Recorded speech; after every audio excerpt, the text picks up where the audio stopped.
on the program to ask to speak. But then they found out what I did. They found out how I helped my wife, how I put the footwork in to get her book everywhere.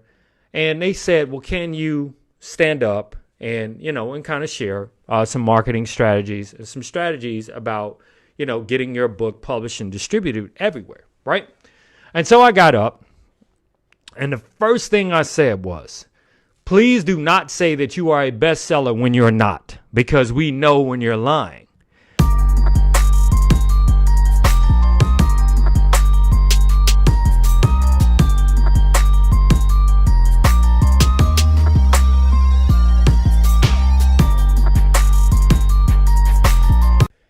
My wife is a writer. You can Google her, okay?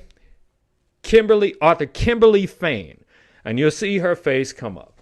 You can go to kimfain.com. My wife's books are everywhere. They're in universities, in Harvard, Stanford. They're in school, Juilliard, right?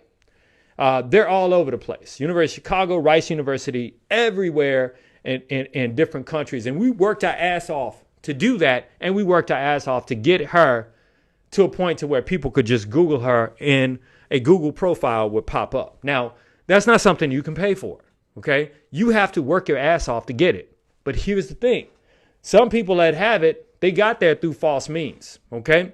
But I'm not going to go into that right now, but I'm just going to share this with you on how you can quickly spot whether or not followers are real, or followers or subscribers are real, or if they're fake. Okay. There is a website called Social Blade. Okay. Social, just like social media, Blade, B-L-A-D-E, like the Marvel character. Black Marvel character who actually saved the Marvel franchise, by the way. That's just a note. All right. Social Blade. Right. So when you go to the Social Blade website, all you have to do is take a popular YouTube's channel name or the URL at the top, which is the web address, drop it in the little box that says drop it here, right? And once you put it in there, it'll tell you everything about the channel. It'll tell you about the amount of money the channel is making. And of course, this is an estimate, right?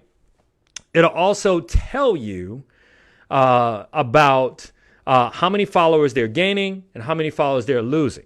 And a sure tell sign is when they're losing like multiple followers in a month, then there is an issue. The followers are not real.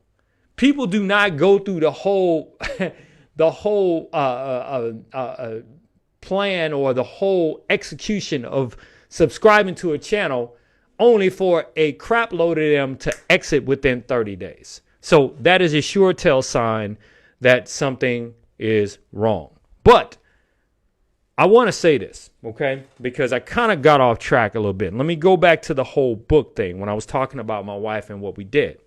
And this is how the whole exposure of fake whatever is and why I actually started doing it. All right. So whenever you sell books on Amazon, right? Many people out there who sell books on Amazon, they self-publish, and that's cool. Being self-published and doing it for yourself, that's great. And it's a fantastic way to do what it is you want to do and to put your message out there. I don't have a problem with that, right? The only thing I do have a problem is when you say, we are, my best-selling book. And a lot of fake gurus do this. And this is how they actually leverage this, because people go to Amazon and they see their book on Amazon and they can buy their book on a barnesandnoble.com, right? Which really is just an affiliate link of the book that's being sold there, because Amazon will put it there, right? Excuse me, I'm sorry. Barnes and Noble will put it there. And, so when you Google a book, you'll see it come up because it's on Amazon, right? But here's the situation. My wife was speaking at an event, right, about her books, and I was not on the program to ask to speak. But then they found out what I did. They found out how I helped my wife, how I put the footwork in to get her book everywhere. And they said, well, can you stand up and, and kind of share some marketing strategies and some strategies about, getting your book published and distributed everywhere, right?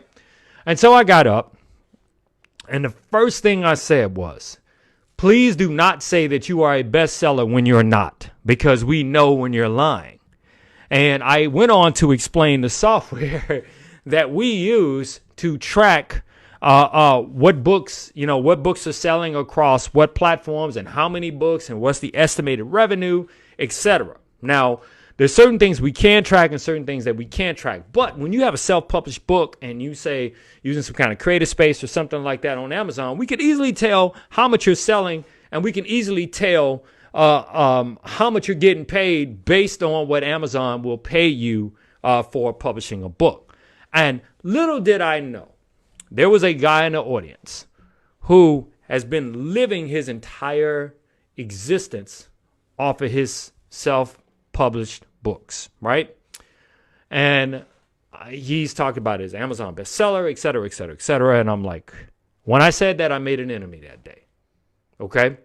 I made an enemy, even though I did not know that he was doing that, did not know it, but I just simply shared that authenticity is key to, one, getting respect, and two, getting your book into places that are legitimate, okay? And not just selling on Amazon, which is nothing wrong with that, right? And so because I said that, I made an enemy that day, and, that person still hates me, but I don't give a shit. I really don't. Because it was not directed toward that person. Your feelings on your inadequacies, your insecurities about yourself has nothing to do with me. I was just simply sharing some of my marketing strategies and what not to say to a place, like say if we were trying to get into Houston Public Libraries. We're not going to say, we've sold 1,000 books. You know what I mean? We're not going to say that, because if we say that, they're going to check. And if we're lying to them, then guess what? We're not going to get our book in there. Okay, so anyway, back to the original point. Be authentic.